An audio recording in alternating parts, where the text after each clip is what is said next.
que destrói a doutrina da predestinação. Paulo revela em Romanos 9 o que ninguém quer que você descubra.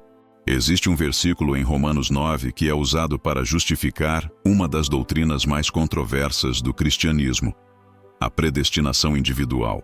A ideia de que Deus escolheu alguns para serem salvos e outros para serem condenados antes mesmo de nascerem. E esse versículo diz assim: portanto, Deus tem misericórdia de quem Ele quer e endurece a quem Ele quer. Romanos 9:18. Parece claro, não é? Deus escolhe quem salvar. Fim da discussão. Mas, e se eu te disser que esse versículo não está falando sobre salvação individual? E se eu te mostrar que o próprio Paulo, 5 versículos depois, destrói completamente essa interpretação? Paulo faz uma pergunta retórica que ninguém responde. E quando você entende essa pergunta, toda a doutrina da predestinação individual desmorona.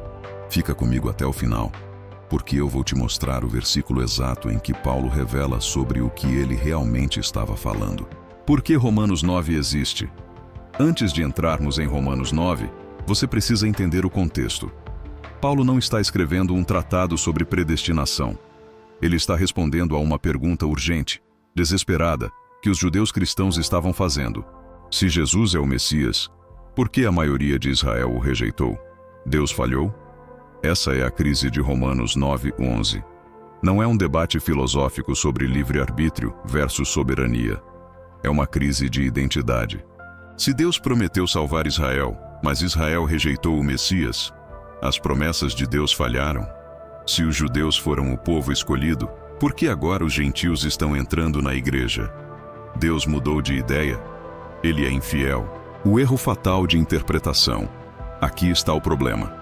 Durante séculos, teólogos pegaram Romanos 9 e transformaram em uma discussão sobre salvação individual. Mas Paulo não está falando sobre indivíduos isolados. Ele está falando sobre povos. Sobre 2 grupos históricos: judeus, o povo da lei; gentios, o povo da consciência. E Paulo vai mostrar que Deus, desde o início, planejou unir esses 2 povos em um só. A igreja não é sobre quem vai para o céu ou o inferno. É sobre o plano histórico de redenção. O erro hermenêutico comum entre Armínio e Calvino. Armínio e Calvino, 2 gigantes da teologia, debates acalorados por séculos. Mas e se eu te dissesse que ambos compartilham o mesmo erro hermenêutico fundamental? Tanto o arminianismo quanto o calvinismo cometem um equívoco básico. Ambos pressupõem que a palavra eleição na Escritura se refere automaticamente à escolha individual para a salvação. A diferença: Calvino usa a predestinação para explicar essa escolha. Armínio usa a presciência divina. Mas os 2 partem da mesma premissa equivocada. Para Calvino, Deus predestinou incondicionalmente quem seria salvo. A eleição é a escolha soberana de Deus antes da fundação do mundo. Os eleitos são os escolhidos para a salvação eterna. Para Armínio, Deus previu quem aceitaria Cristo pela fé. A eleição baseia-se na presciência divina. Os eleitos são aqueles que Deus sabia de antemão que creriam. Percebeu o problema? Ambos assumem que eleição significa escolha para a salvação individual. Um explica pelo decreto eterno, outro pela previsão divina. Mas nenhum dos 2 questiona a premissa inicial. Mas quando examinamos os textos bíblicos sobre eleição cuidadosamente, descobrimos algo surpreendente. A eleição não está necessariamente falando de escolha individual para a salvação. Nas Escrituras, eleição frequentemente refere-se à escolha de um povo, Israel, para um propósito específico, ser luz para as nações. Não era escolha para a salvação automática, mas escolha para serviço e missão. Quando Paulo fala em Efésios sobre sermos escolhidos antes da fundação do mundo, ele está falando sobre o plano corporativo de Deus de criar um povo em Cristo, não uma lista individualizada de quem será salvo. O texto não diz que os eleitos são os que serão salvos. Diz que Deus elegeu um povo em Cristo. A entrada nesse povo eleito se dá pela fé, não por um decreto secreto nem por uma previsão de quem creria. A verdadeira questão hermenêutica é: estamos lendo eleição através das lentes de debates teológicos posteriores? Ou estamos deixando o texto falar por si mesmo em seu contexto original? Agora vamos voltar ao século I. É aqui que vemos Deus cumprindo a promessa que havia feito a Abraão séculos antes. Lembra da promessa? Deus disse a Abraão: farei de você uma grande nação, e em você todas as famílias da terra serão abençoadas.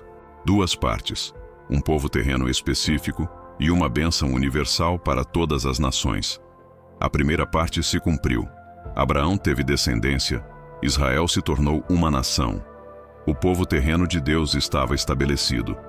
Mas a segunda parte, a promessa final, só se cumpre completamente em Cristo. Através dele, todas as nações seriam abençoadas. Não apenas Israel, mas judeus e gentios juntos. E é exatamente isso que Paulo descreve em Efésios. Ele derrubou a parede de separação que havia entre judeus e gentios, fazendo dos dois um só povo. A eleição agora não é tribal, é universal em Cristo. A igreja então representa essa união universal em Deus. Não é a substituição de Israel, mas o cumprimento da promessa abraâmica. Um povo formado de todas as nações, tribos, línguas e povos. O próprio livro de Isaías já antecipava isso. Escute: voltem-se para mim e sejam salvos, todos vocês, extremidades da terra. E ainda: venham, todos os que têm sede, venham às águas. Isaías estava profetizando o que aconteceria em Cristo. Deus convida todos os povos à salvação. A eleição não é exclusão dos gentios, mas inclusão de todas as nações no povo de Deus. Agora entende por que Armínio e Calvino erraram hermeneuticamente? Eles pegaram a linguagem de eleição, que na Escritura se refere ao povo corporativo de Deus em Cristo, aberto a todas as nações, e transformaram numa discussão sobre indivíduos predestinados ou previstos. Paulo deixa isso cristalino em Gálatas: não há judeu nem grego, escravo nem livre, homem nem mulher, pois todos são um em Cristo Jesus. E se vocês são de Cristo, então são descendência de Abraão e herdeiros conforme a promessa. A eleição não mudou de natureza. Sempre foi sobre Deus escolher um povo para si. O que mudou foi o escopo. De uma nação étnica para uma família multiétnica em Cristo. De Israel segundo a carne para Israel segundo o Espírito. E o livro de Apocalipse nos mostra o resultado final. Uma grande multidão que ninguém podia contar, de todas as nações, tribos, povos e línguas, em pé diante do trono. Essa é a eleição bíblica cumprida. Isso muda tudo. A eleição não é sobre Deus ter uma lista secreta de quem vai ser salvo. É sobre Deus criar uma família global, quebrando todas as barreiras, cumprindo a promessa que fez a Abraão há 4.000 anos. Por isso o Evangelho é para todos. Por isso a grande comissão diz: façam discípulos de todas as nações. Não porque Deus previu ou predestinou indivíduos, mas porque ele elegeu ter um povo de todos os povos. E Isaías continua: os estrangeiros que se unirem ao Senhor, estes eu trarei ao meu santo monte, pois a minha casa será chamada casa de oração para todos os povos. A visão sempre foi inclusiva, não exclusiva. Então, quando lemos sobre eleição na Bíblia, não estamos lendo sobre um sistema de quem Deus escolheu salvar individualmente. Estamos lendo sobre o plano milenar de Deus de cumprir sua promessa a Abraão. Criar uma família de todas as nações, unida em Cristo. Armínio e Calvino eram homens brilhantes que amavam a Deus. Mas ambos podem ter importado para o texto uma questão que o texto não estava respondendo. A eleição bíblica é mais rica e mais ampla do que o debate sobre predestinação versus livre-arbítrio. A pergunta que fica é: vamos continuar lendo a Escritura através de nossos sistemas teológicos preferidos? Ou vamos permitir que o texto desafie nossas pressuposições? Vamos olhar com atenção para Hebreus 13:4. Porque esses textos destroem completamente a ideia de predeterminação individual.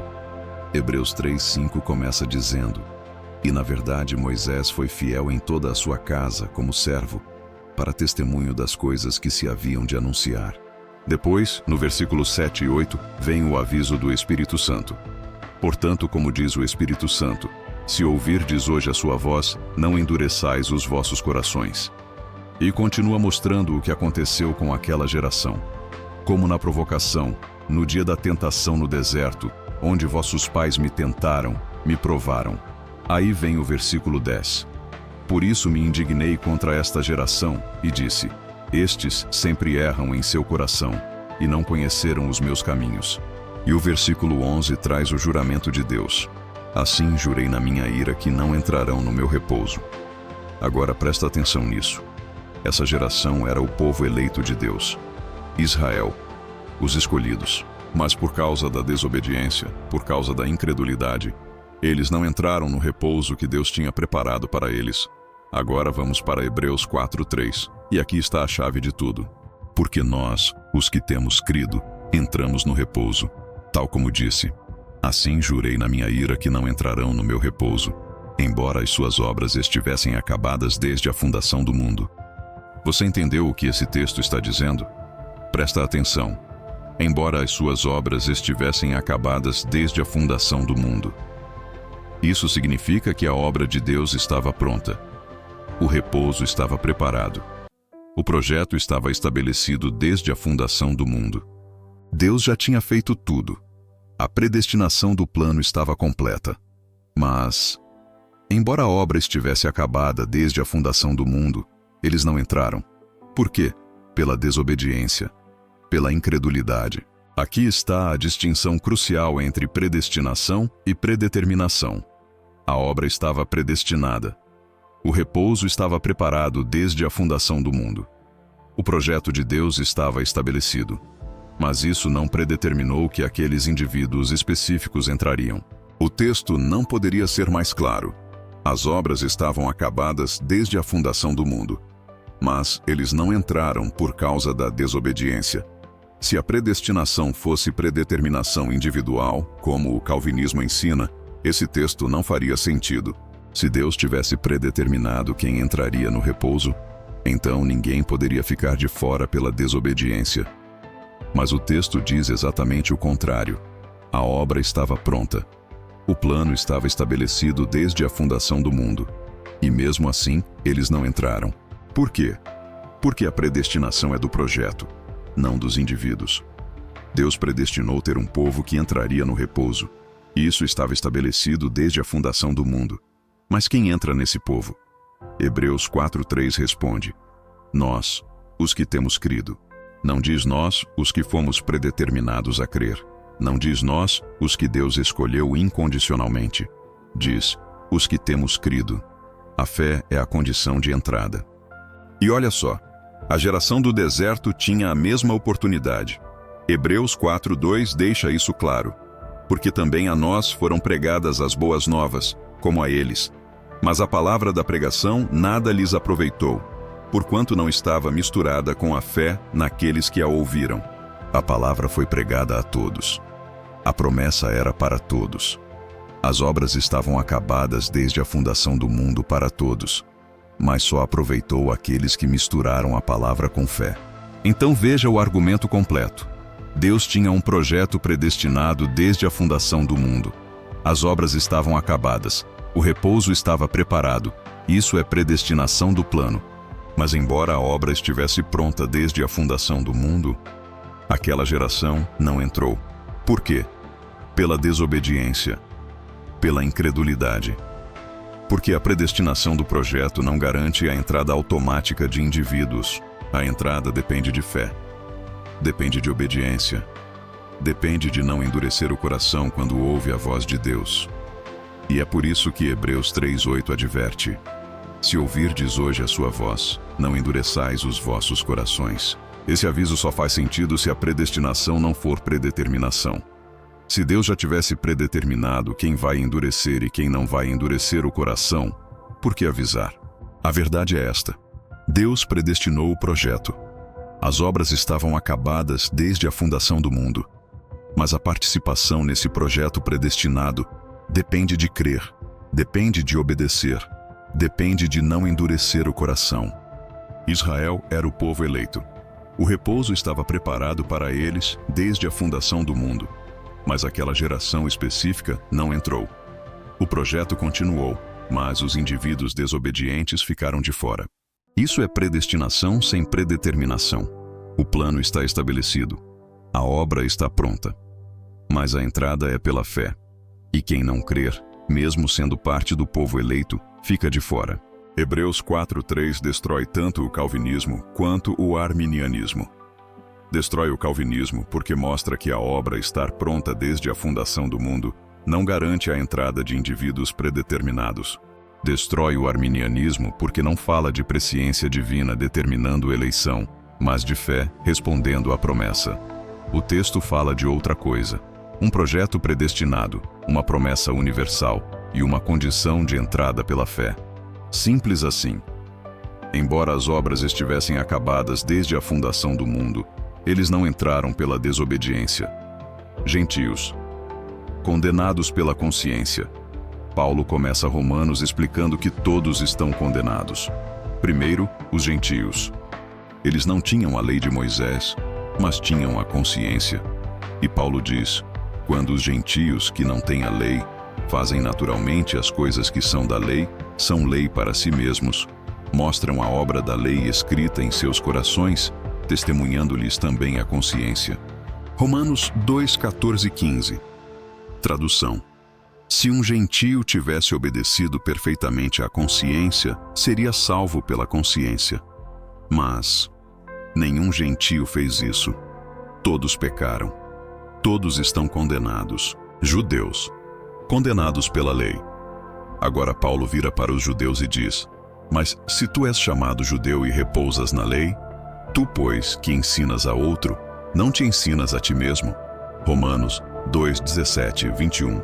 Se um judeu tivesse obedecido perfeitamente à lei, seria salvo pela lei. Mas nenhum judeu fez isso, nem mesmo Davi, o homem segundo o coração de Deus. O veredito final: todos pecaram e carecem da glória de Deus. Romanos 3:23. Nem consciência, nem lei podem salvar. Todos falharam. Judeus e gentios, igualmente culpados diante de Deus. Abraão, antes da lei, salvo pela fé. Paulo agora vai provar que nunca foi pelas obras. Ele usa Abraão, o pai dos judeus. Abraão creu em Deus, e isso lhe foi imputado como justiça. Romanos 4:3. Abraão viveu 430 anos antes da lei de Moisés. Ele não tinha os 10 mandamentos. Ele tinha apenas a consciência. E mesmo assim, não foi salvo pela consciência, mas pela fé. Davi, dentro da lei, salvo pela fé. Agora Paulo usa Davi, que viveu sob a lei. Bem-aventurado o homem a quem o Senhor não imputa o pecado. Romanos 4:8.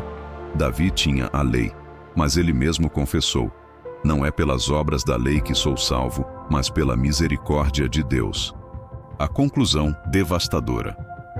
Paulo acaba de destruir 2 orgulhos. O orgulho moral do gentio: sou uma boa pessoa. O orgulho religioso do judeu: tenho a lei de Deus.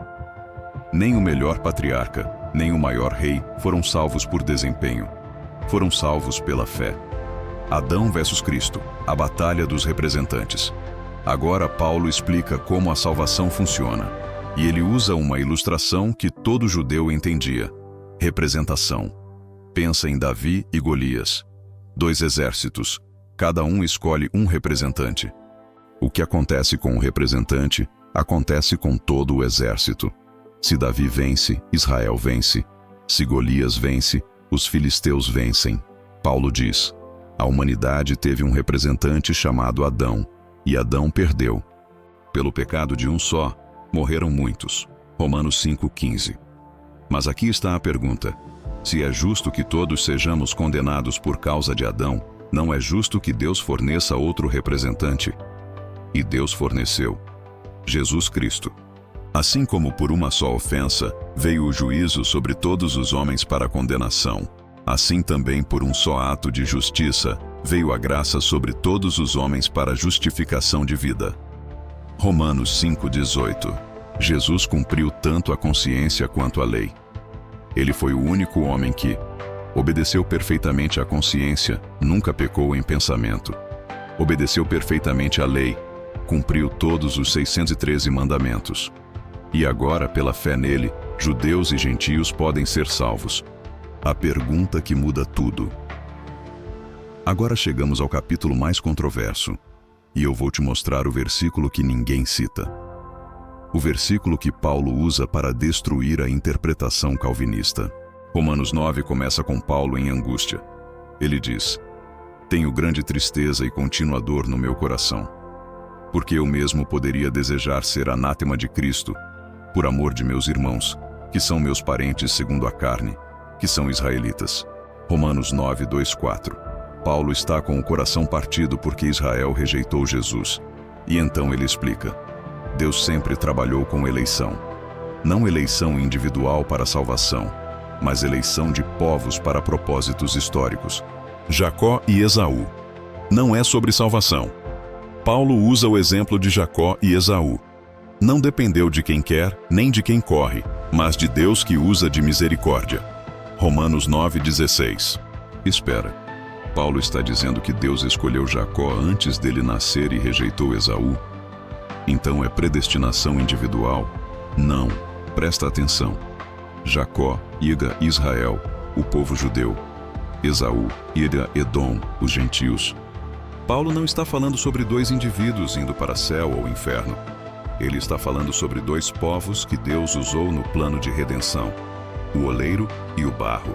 Paulo continua: "Ou não tem o oleiro poder sobre o barro para da mesma massa fazer um vaso para honra e outro para desonra?" Romanos 9:21. De novo, isso parece que Deus cria alguns para serem salvos e outros para serem condenados, certo? Errado. O contexto aqui é: Deus tem o direito de usar diferentes povos para diferentes propósitos no plano de redenção. Ele escolheu Israel para trazer a lei. Ele escolheu os gentios para demonstrar misericórdia. O que nunca te contaram sobre Romanos 9? A inversão linguística que Paulo usa para destruir a predestinação individual. Você já percebeu que Paulo faz algo genial em Romanos 9? Algo que passa completamente despercebido, mas que destrói a interpretação calvinista? Paulo usa uma técnica linguística que todo rabino judeu conhecia. Ele inverte as comparações propositalmente. E quando você vê essa inversão, a doutrina da predestinação individual cai por terra. Presta atenção. Primeira comparação: Jacó, Reixo e Israel, o povo escolhido. Esaú, gentios, o povo não escolhido. Paulo diz que Deus escolheu Jacó, Israel, e rejeitou Esaú, gentios. Faz sentido, certo? Israel é o vaso de honra, gentios são vasos de desonra. Mas então, Paulo inverte tudo. Alguns versículos depois, ele compara Esaú, Israel, que buscou a justiça e não alcançou. Jacó, gentios, que não buscaram e foram alcançados. Como é possível? Paulo está se contradizendo? Não. Ele está provando um ponto devastador. E eu vou te mostrar exatamente qual é esse ponto. Primeira comparação: Jacó, Israel versus Esaú, gentios. Vamos começar pela primeira comparação. Paulo está em Romanos 9, explicando por que Israel rejeitou Jesus. E ele usa o exemplo de Jacó e Esaú. Amei Jacó, mas odiei Esaú. Romanos 9:13. E então Paulo diz: "Ou não tem o oleiro poder sobre o barro, para da mesma massa fazer um vaso para honra e outro para desonra?" Romanos 9:21. Nesse momento Paulo está comparando. Jacó, Israel, ele é o vaso de honra. Esaú, ele é o gentios, e vaso de desonra. Faz sentido. Deus escolheu Israel para ser o povo da promessa, para trazer o Messias ao mundo. Israel é o vaso de honra. Os gentios que não tinham a lei são vasos de desonra. Até aqui, parece que Paulo está ensinando predestinação individual, certo? Mas espera, Paulo ainda não terminou. Ele está montando um argumento. E no final, ele vai inverter essa comparação de uma forma que vai explodir a cabeça dos judeus que estão ouvindo. A inversão devastadora. Agora vem a parte que ninguém percebe. Paulo, alguns versículos depois, inverte completamente a comparação. Olha só. Que diremos, pois? Que os gentios que não buscavam a justiça alcançaram a justiça. Sim, mas a justiça que é pela fé. Mas Israel que buscava a lei da justiça não chegou à lei da justiça.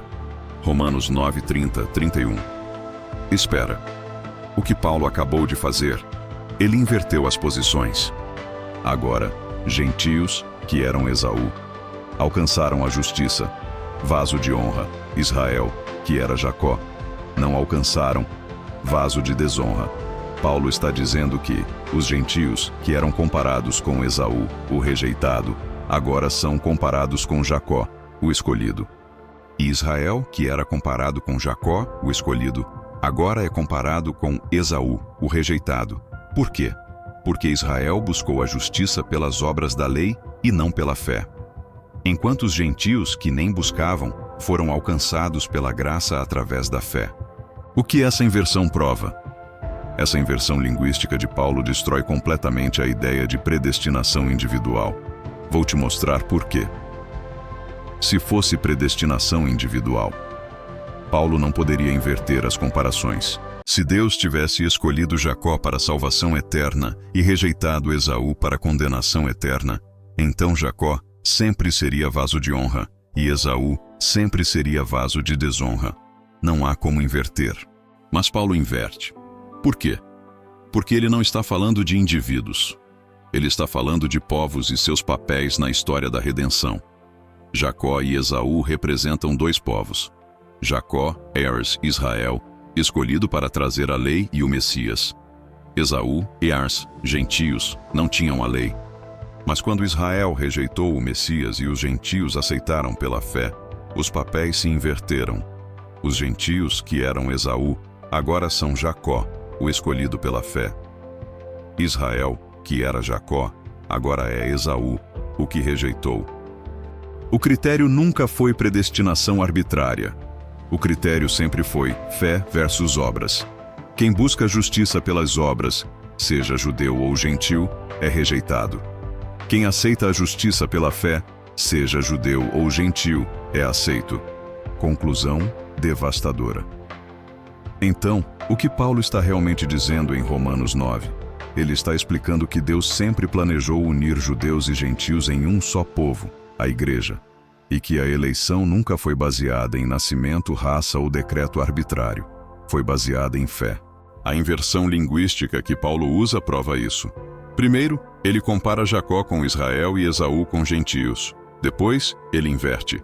Compara Israel, que buscou pelas obras, com Esaú, e gentios, que creram com Jacó. Essa inversão só faz sentido se Paulo estiver falando sobre povos e papéis na história, não sobre predestinação individual. E Paulo fecha o argumento em Romanos 11:32. Porque Deus encerrou a todos debaixo da desobediência, para com todos usar de misericórdia. Todos os judeus estavam na desobediência. Todos os gentios estavam na desobediência. E agora, Deus oferece misericórdia a todos através da fé em Cristo. Não é predestinação individual. É o plano de Deus para unir toda a humanidade. Da próxima vez que alguém te disser que Romanos 9 ensina predestinação individual, mostre essa inversão. Pergunte: se é predestinação individual, por que Paulo inverte Jacó e Esaú? Por que Israel vira Esaú e gentios viram Jacó?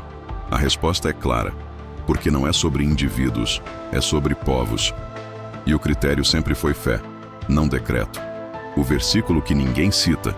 Agora vem a bomba. A pergunta que Paulo faz e que destrói toda a interpretação calvinista: porventura rejeitou Deus o seu povo? De modo nenhum. Porque também eu sou israelita, da descendência de Abraão, da tribo de Benjamim. Romanos 11:1. Presta atenção no que Paulo acabou de fazer.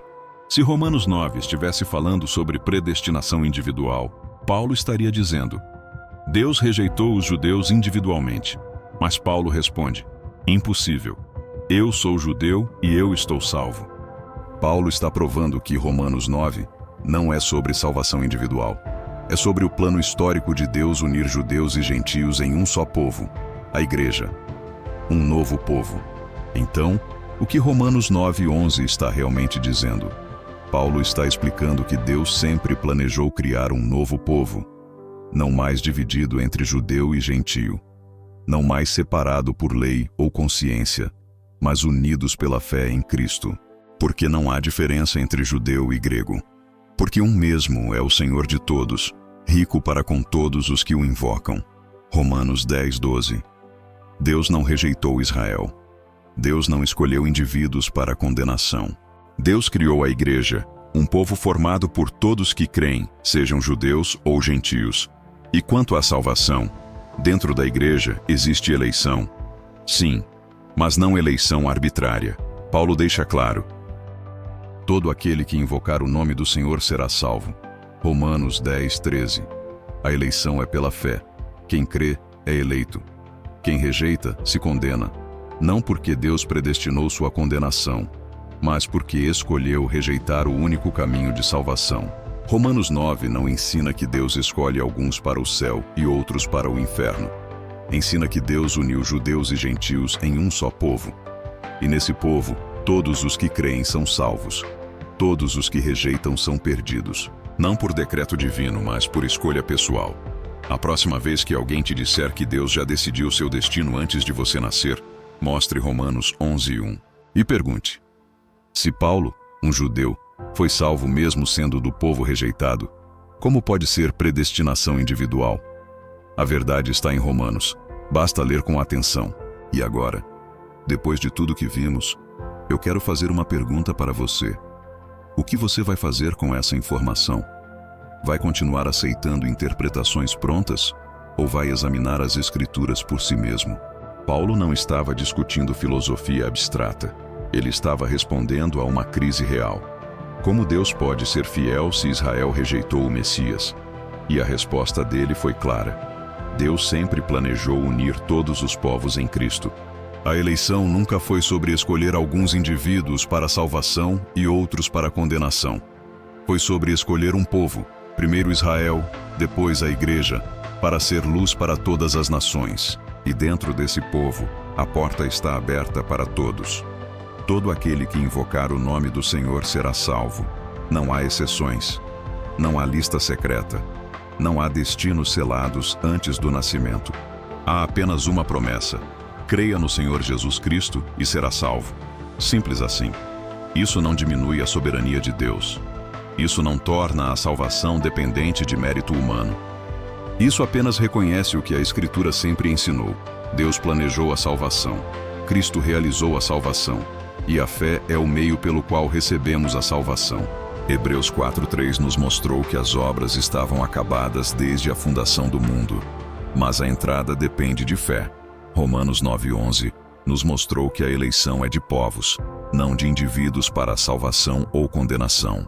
E a inversão de Jacó e Esaú destruiu a ideia de que Deus predeterminou destinos individuais. O critério sempre foi fé versus obras. Não nascimento, não raça, não decreto arbitrário. Fé.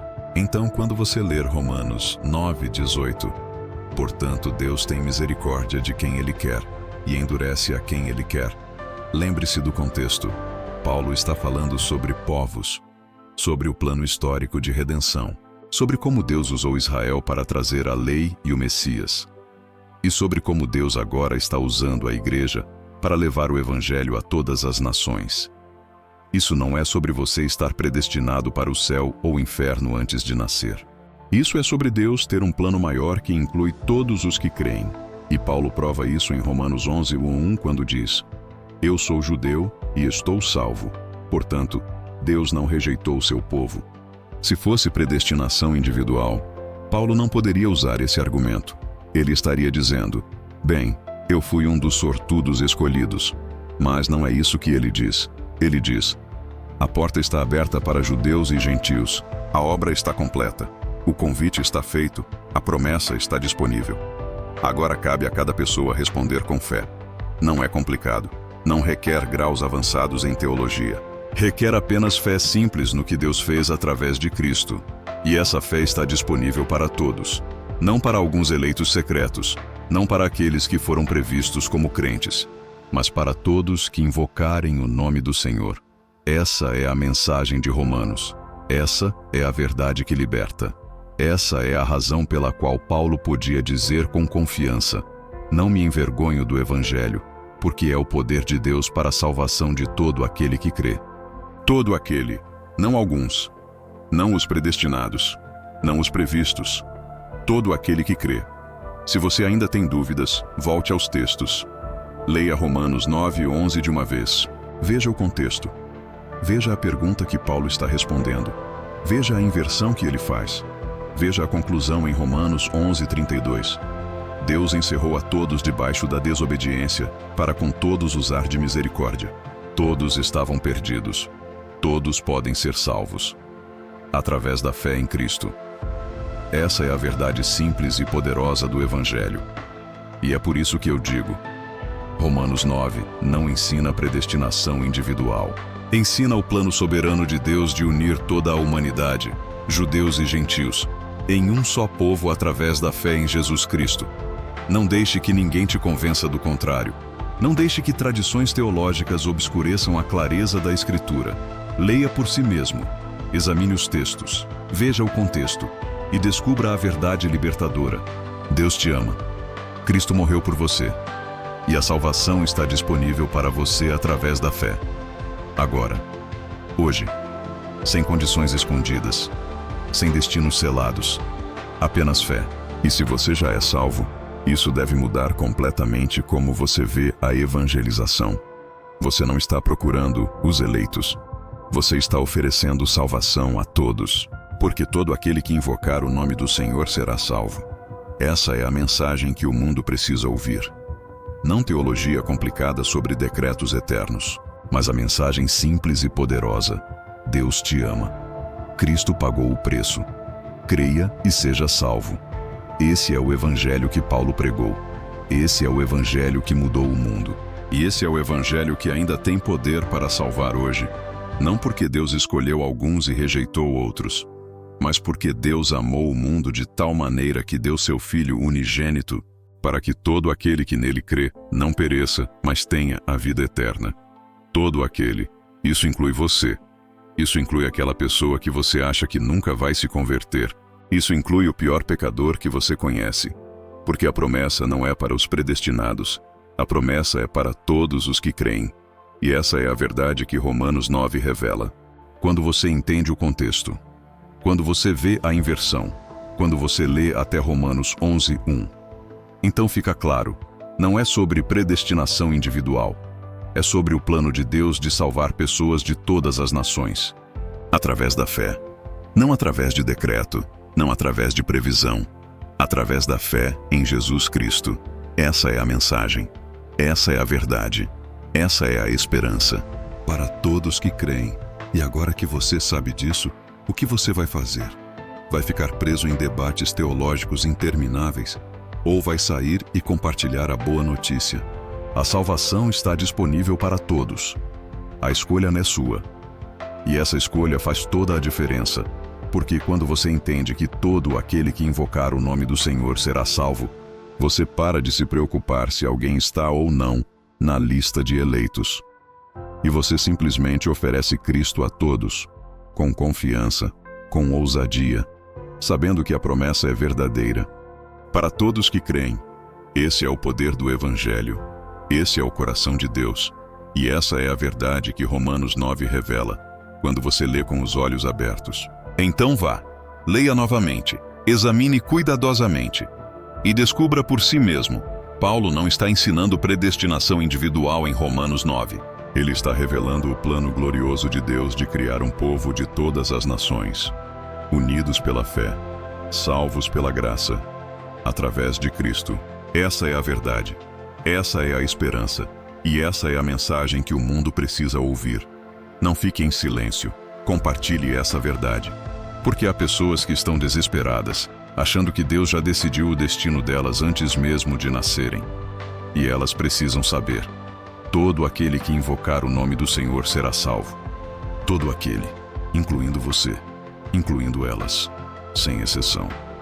Essa é a verdade libertadora de Romanos. E agora que você conhece essa verdade, você tem a responsabilidade de compartilhá-la. Porque a verdade liberta. E essa verdade específica pode libertar milhões que estão presos em falsas interpretações sobre quem Deus é e como Ele salva. Então compartilhe, ensine, proclame. A verdade está em Romanos. Basta ler com atenção.